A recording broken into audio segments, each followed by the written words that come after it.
Today we're focused on a critical topic for the Arizona Notary Public Exam, when you must refuse a notarization. This isn't just about your discretion. It's about following the law and avoiding serious penalties. The exam will test your ability to distinguish between lawful and unlawful refusals.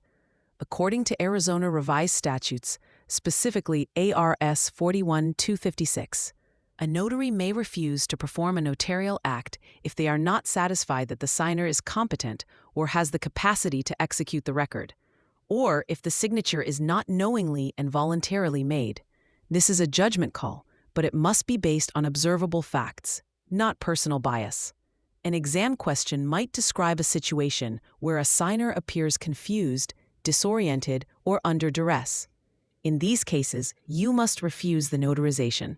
You also must refuse if the signer is not physically present, if the identification presented is inadequate or expired, or if the document is incomplete, lacking key information or the notarial certificate wording. Another mandatory refusal is when you have a conflict of interest. Under A.R.S. Section 41-252, you cannot notarize a document if you or your spouse are a party to the record or have a direct beneficial interest in the transaction. Forgetting this rule can make the notarization voidable and lead to disciplinary action.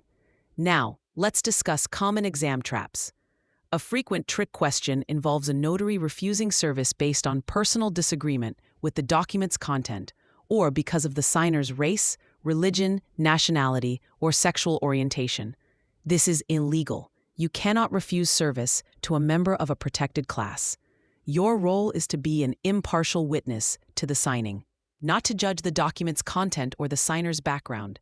An improper refusal can lead to civil rights complaints and the suspension or revocation of your commission by the Secretary of State.